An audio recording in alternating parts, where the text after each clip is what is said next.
जय हिंद, नमस्कार। मैं मोहन पाठक और आज बात करेंगे आर्टिकल 371 के बारे में। लेकिन क्या है, कैसे है, क्या है सुरक्षा, क्या है नौकरी और क्या है संरक्षण, सब कुछ डिटेल में बताएंगे क्योंकि आर्टिकल 371 लद्दाख में लागू होने वाला है। अगर लागू हुआ तो क्या क्या वहाँ पर बदलाव होंगे, इसको आज हम आसान भाषा में समझेंगे। लेकिन आपको थोड़ा सा अवगत करा दें कि प्रधानमंत्री नरेंद्र मोदी आज इस समय जम्मू कश्मीर में पहुंचे हुए हैं। वहां पर उनकी एक जनसभा है, उसको वो एक तरह से अटेंड करने वाले हैं और ये कहीं ना कहीं एक संदेश दे रहे हैं भारत में कि और दुनिया को भी कि देश का प्रधानमंत्री अगर जम्मू कश्मीर में पहुंच रहा है तो यानी कि वहाँ के हालात भारत के पक्ष में है। ये सारी चीज़ें आप समझ सकते हैं।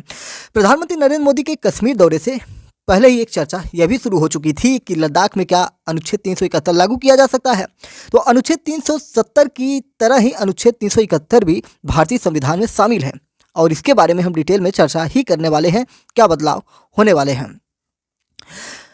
अनुच्छेद 371 अगर लागू हो जाएगा तो क्या होगा, इसको लेकर लेह और लद्दाख के नेताओं और केंद्रीय गृह मंत्री अमित शाह के बीच एक बैठक हो चुकी है, जिसमें उन्होंने आर्टिकल 371 के जरिए इस केंद्र शासित क्षेत्र के स्थानीय लोगों के लिए विशेष प्रावधान करने का आश्वासन दिया है। अनुच्छेद 370 की ही तरह अनुच्छेद 371 भी भारतीय संविधान में शामिल है।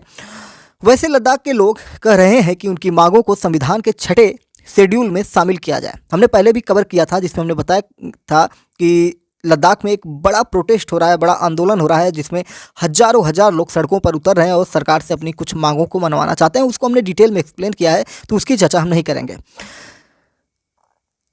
जो 6ठे शेड्यूल में शामिल करने की बात करें तो 6ठा शेड्यूल हमने आपको पढ़ा रखा है, जिससे केंद्र सरकार ने इनकार कर दिया है। इसकी जगह पर आर्टिकल 371 के जरिए लद्दाख के लिए विशेष प्रावधान किए जाने का भरोसा दिलाया है। दरअसल जिस तरह से जम्मू कश्मीर केंद्र शासित प्रदेश के लिए विधायिका की व्यवस्था है, वैसा अभी भी लद्दाख के लिए नहीं है। यह बिना विधायिका के ही केंद्र शासित प्रदेश है, इसलिए वहाँ धरना प्रदर्शन भी किए जा रहे हैं और इसलिए वहाँ के नेताओं के साथ बैठक में केंद्र सरकार ने साफ किया है कि क्षेत्र के लोगों की आशंकाओं का समाधान आर्टिकल 371 में किए गए विशेष प्रावधानों के जरिए किया जाएगा।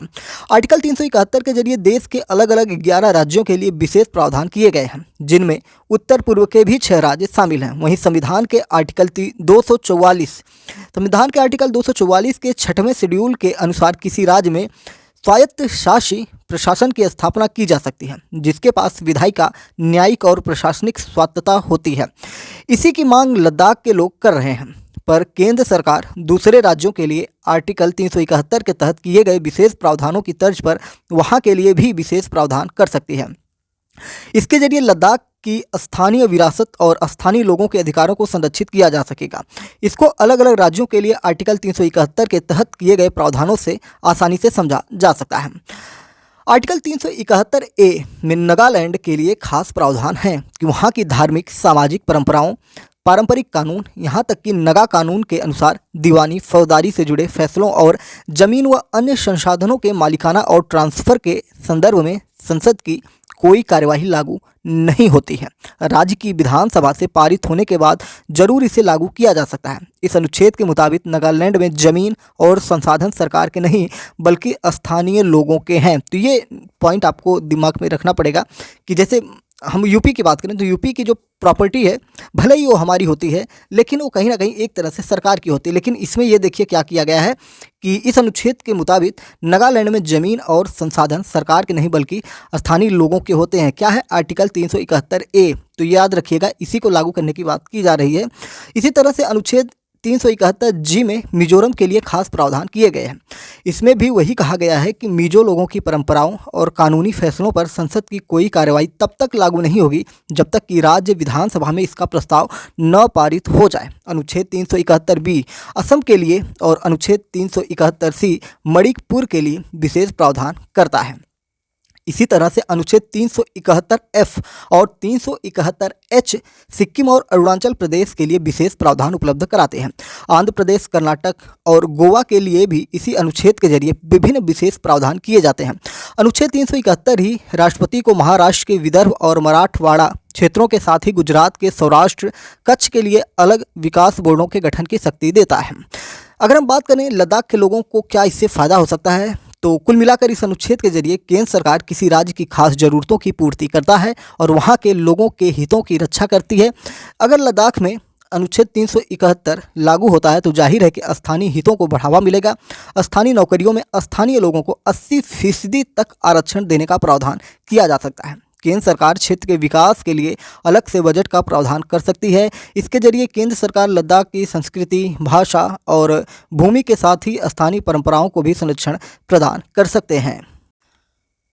अगर इस विवाद के पूरे इतिहास पर हम नज़र डालें तो ये इतिहास इस प्रकार से है।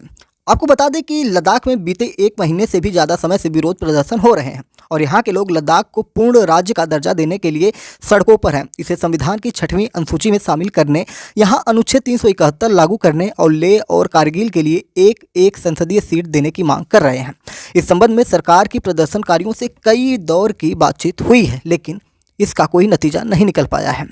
पूरा विवाद क्या है तो 5 अगस्त 2019 को आपको बता दें कि एक मूवी भी आई है इस समय, आर्टिकल 370 करके, तो उसको आप देखिए, आपको पूरा ये 5 अगस्त 2019 का जो घटनाक्रम है ये हो जाएगा। और इस मूवी के बारे में प्रधानमंत्री मोदी ने भी कई रैलियों में इसके बारे में चर्चा की है और मैंने भी ये मूवी देखी तो मूवी कहीं ना कहीं जो घटनाक्रम था 5 अगस्त 2019 का उससे मेल जोल खाती है। बाकी थोड़ा सा इंटरटेनमेंट के लिए चीज़ें अलग भी डाली गई हैं, लेकिन अगर मूल स्वरूप देखा जाए तो आर्टिकल 370 जो फिल्म आई है वो कहीं ना कहीं 5 अगस्त 2019 के उस ऐतिहासिक क्षण को दिखाने की कोशिश की गई है एक मूवी के माध्यम से। अगर आपको ये नहीं देखना है, अगर आपको रियल में देखना है तो आप जा सकते हैं जो आपकी राज्यसभा टीवी का यूट्यूब चैनल है उस पर ये वीडियो पड़ा हुआ है जिसमें अमित शाह के चीज़ों को उसमें दर्शाया गया है। हाँ, उसमें अलग अलग तरीके से कई पार्ट में है तो उसको आपको ढूंढना पड़ेगा और एक साथ देखना चाहते हैं तो उसको आप वहाँ पर देख सकते हैं।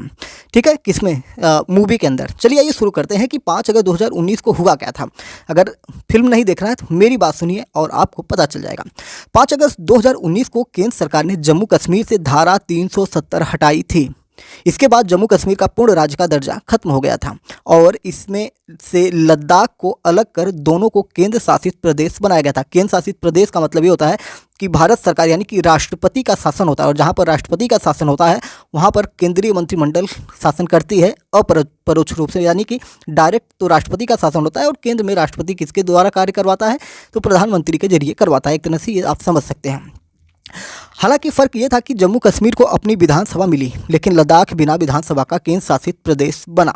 लद्दाख में कोई विधानसभा नहीं है। विधानसभा क्या होती है, जहां पर मुख्यमंत्री होते हैं, विधायक होते हैं, राज्यपाल के अधीन ये कार्यक्रम होता है। इसके बाद से ही लद्दाख के स्थानीय लोग अपनी नाराजगी जाहिर कर रहे थे। 6ठी अनुसूची भी लाइए लगे हाथ आपको थोड़ा सा बता देते हैं। 6ठी अनुसूची में आदिवासी आबादी के लिए कई विशेष प्रावधान हैं। इसके तहत जनजातीय क्षेत्रों में स्वायत्त जिले बनाए जा सकते हैं। राज्य के भीतर इन जिलों को विधायी, न्यायिक और प्रशासनिक स्वायत्तता मिलती है। राज्यपाल इन जिलों की सीमा घटा बढ़ा सकते हैं। हर स्वायत्त जिले में एक स्वायत्त जिला परिषद ADC बनाई जा सकती है। इसे भूमि, जंगल, जल, कृषि, ग्राम परिषद, विरासत, विवाह और तलाक और खनन आदि से जुड़े कानून बनाने का हक होता है। केंद्र शासित प्रदेश बनने के बाद लद्दाख को अपनी विधानसभा नहीं मिलती है और पहले की विधानसभा में लद्दाख से 4 विधायक हुआ करते थे। अब पूरा प्रशासन नौकरशाही के हाथ में हो गया, यानी कि राष्ट्रपति के एक तरह से राष्ट्रपति की निगरानी में हो गया। फिलहाल लेह और कारगिल में 2 हिल परिषद हैं लेकिन वे 6वीं अनुसूची में नहीं हैं और उनकी शक्तियां कुछ स्थानीय टैक्स और केंद्र सरकार से मिली जमीन के इस्तेमाल तक सीमित हैं। बता दें कि लद्दाख में अधिकांश आबादी अनुसूचित जनजाति आदिवासी है।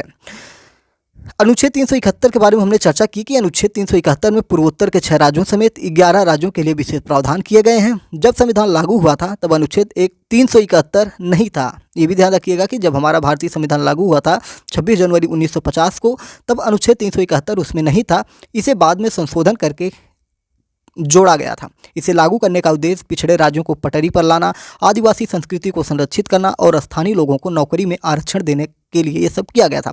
अलग अलग राज्यों में अनुच्छेद 371A से लेकर 371J तक लागू किए गए हैं, जिनको हमने पीछे अभी आपको डिटेल में बताने की बात की, आपको समझाया। ठीक है, गृह मंत्रालय ने इसी साल जनवरी में लद्दाख के लिए गृह राज्य मंत्री नित्यानंद राय की अध्यक्षता में एक उच्चाधिकार प्राप्त समिति का गठन किया है। ये समिति भौगोलिक स्थिति और सामरिक महत्व को ध्यान में रखते हुए इलाके की संस्कृति और भाषा की रक्षा के उपायों पर चर्चा करेगी। हालांकि विरोध प्रदर्शन का नेतृत्व कर रहे कारगिल जनतांत्रिक गठबंधन KDA और लद्दाख बौद्ध संघ LBS ने समिति की बैठकों में भाग लेने से इनकार कर दिया था। सरकार ने लद्दाख को 6वीं अनुसूची में शामिल करने की मांग को ठुकरा दिया है। लेकिन राज्य में अनुच्छेद 371 लागू किया जा सकता है, इसकी चर्चा जोर पकड़ चुकी है और प्रधानमंत्री नरेंद्र मोदी पहुंचे हैं तो शायद अपने मंच से इसका ऐलान भी कर सकते हैं। 6वीं अनुसूची को लेकर केंद्र का कहना है कि ये केवल पूर्वोत्तर राज्यों के लिए है और बाकी हिस्सों के जनजातीय इलाकों के लिए 5वीं अनुसूची है, यानी कि संवैधानिक रूप से पूर्वोत्तर राज्यों के लिए ही अनुच्छेद 371 बना है। इसलिए पूर्वोत्तर राज्यों के लिए है तो ये 6वीं अनुसूची का जो विषय है वो यहाँ पे नहीं लागू हो सकता, ऐसा कहा जा रहा है। लेकिन 5वीं अनुसूची इसलिए किया जा सकता है। 4 मार्च को दिल्ली में एक प्रतिनिधिमंडल के साथ सरकार की बात भी हुई थी जो बेनतीजा हुई थी। अगर अंत में बात करें तो सरकार ने एक हाई पावर कमेटी का भी गठन किया है जो क्षेत्र की मांगों पर विचार कर रही है। रिपोर्ट के अनुसार सूत्रों का जो इसमें बातें निकल के आती हैं वो बताते हैं कि सरकार लद्दाख की जनता को नौकरी, जमीन, भाषा और संस्कृति की सुरक्षा देना तो चाहती है, लेकिन उस तरह से नहीं जैसे कि वहाँ के प्रतिनिधि मांग कर रहे हैं, यानी कि वो अपने तरीके से इन लोगों को ये सारी चीज़ें देंगी और भविष्य में 80% तक आरक्षण भी दिया जा सकता है। तो ये एक बड़ा कदम होगा लद्दाख के लोगों के लिए, वहाँ के स्थानीय लोगों के लिए कि 80% अगर उनको आरक्षण दिया जा रहा है तो वहाँ की नौकरियों में वही लोग शामिल हो पाएंगे। खैर, अब जो होगा आगे देखने वाली बात है। तो क्या होगा डेवलपमेंट, आगे जो भी डेवलपमेंट होंगे हम आपको अवगत कराएंगे। कहाँ पर? MPS हिंदी पर। तो चलिए, जय हिंद, नमस्कार, मैं मोहन पाठक और आप देख रहे हैं MPS Hindi news explainer YouTube channel. Channel पर नए तो चैनल को सब्सक्राइब करके डेली करंट अफेयर्स और न्यूज़ एनालिसिस के लिए हमारे साथ जुड़ सकते हैं। चैनल पर नए हैं तो चैनल को सब्सक्राइब करके बेल आइकन को दबा लें जिससे कि नोटिफिकेशन आपको प्राप्त होते रहें। तो चलिए फिर मिलते हैं, तब तक के लिए अपने विचारों को भी कमेंट बॉक्स में बता सकते हैं। जय हिंद, नमस्कार, भारत माता की जय।